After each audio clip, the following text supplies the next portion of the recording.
ಎಲ್ಲರ ಬಳಿಯೂ ಸಾಮರ್ಥ್ಯ ಇದೆ. ಆ ಸಾಮರ್ಥ್ಯವನ್ನು ಹೊರಗಡೆ ಹಾಕಬೇಕು ಇತ್ತಂದರೆ ನೀವು ಸಾಧನೆ ಮಾರ್ಗದಲ್ಲಿ ಬರಬೇಕು.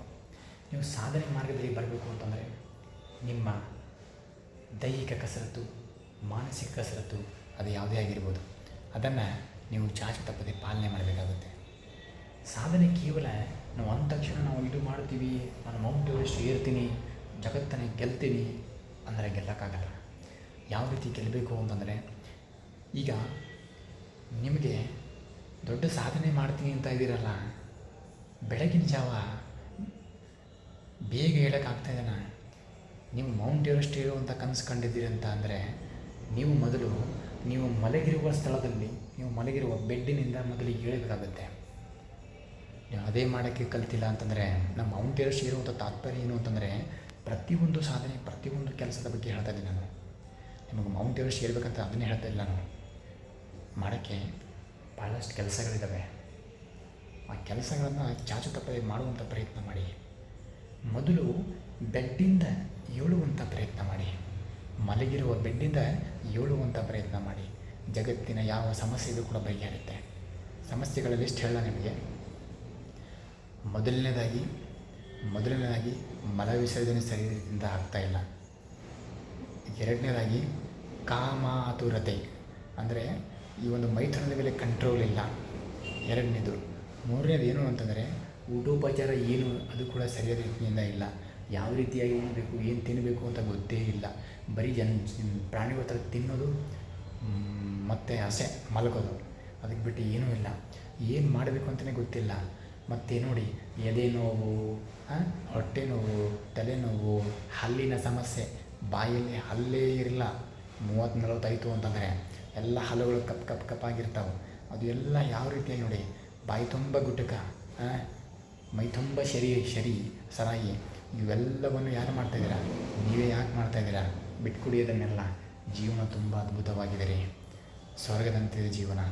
ಆ ಜೀವನ ಸವಿರುಚಿಯನ್ನು ಸವಿಯೋದಕ್ಕೆ ಬಹಳ ಜನ ದೇವತೆಗಳು ಕೂಡ ಆಸೆ ಪಡ್ತಾರೆ. ಅಂಥ ಜೀವನ ನಿಮಗೆ ಸಿಕ್ಕಿದೆ, ಯಾಕೆ ಸುಮ್ಮನೆ ವ್ಯರ್ಥ ಮಾಡ್ಕೋತಾ ಇದ್ದೀರಾ? ಇಂದಿನ ಮಕ್ಕಳು ನೋಡ್ಬೋದು, ಬರೀ ಕೇವಲ ಈ ಮೊಬೈಲ್ ಅನ್ನೋದು ಭಾಳ ಅದ್ಭುತವಾಗಿದೆ ರೀ, ಭಾಳ ಅದ್ಭುತವಾಗಿದೆ. ಮೊಬೈಲಿಗೆ ನಾವು ಹೇಳಾಡಿಸ್ಬಾರ್ದು.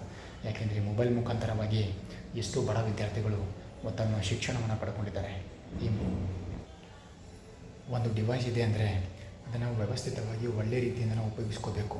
ಕೆಟ್ಟ ರೀತಿಯಿಂದ ಉಪಯೋಗಿಸ್ಕೊಂಡು ಮೊಬೈಲ್ ತಪ್ಪಿದೆ ಹಾಗೆ ಹೀಗೆ ಅಂತಿದ್ದಾರಲ್ಲ, ಭಾಳ ತಪ್ಪದು. ಅದು ಆ ಥರ ಮಾಡೋದೇ ಅಲ್ಲ.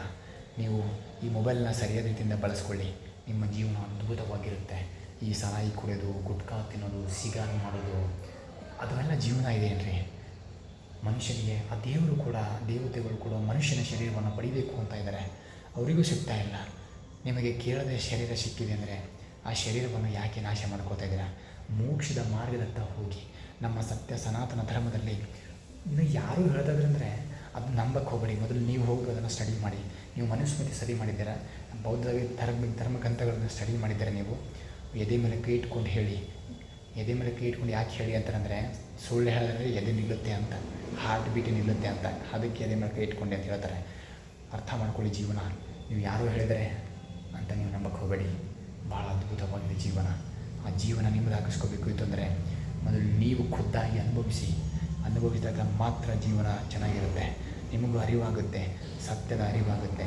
ಸತ್ಯದ ಅರಿವು ನೀವು ಸ್ವಯಂವಾಗಿ ಯಾವ ವ್ಯಕ್ತಿಗೆ ತನ್ನ ತಾನರಿದವನಿಗೆ ಅರಿವೇ ಗುರು ಅಂತ ಯಾರೋ ಹೇಳಿದ ಮಾತನಕ್ಕೆ ಯಾರೇ ಆಗಿರಲಿ, ಆ ಸಂತ ಇರಲಿ, ಮಹಾವ್ಯಕ್ತಿನೇ ಆಗಿರಲಿ, ಹೇಳಿದ್ದನ್ನು ನಂಬಕ್ಕೆ ಹೋಗಬೇಡಿ. ಮೊದಲು ನೀವು ಅನುಭವಿಸಿದಾಗ ಮಾತ್ರ ಸತ್ಯದ ಅರಿವಾಗುತ್ತೆ. ಅದಕ್ಕೆ ಸಾಧನೆ ಮಾಡಬೇಕಾದರೂ ಮೊದಲು ಸಾಧನೆ ಮಾರ್ಗ ಚೆನ್ನಾಗಿರಲಿ, ನಿಮ್ಮ ಗುರಿ ಗಂಟೆ ಚೆನ್ನಾಗಿರಲಿ ಅಂತ ಹೇಳ್ತಾ ಎಲ್ಲರೂ ಯೋಗ ಮತ್ತು ಆಯುರ್ವೇದ ಮಾರ್ಗಕ್ಕೆ ಬನ್ನಿ.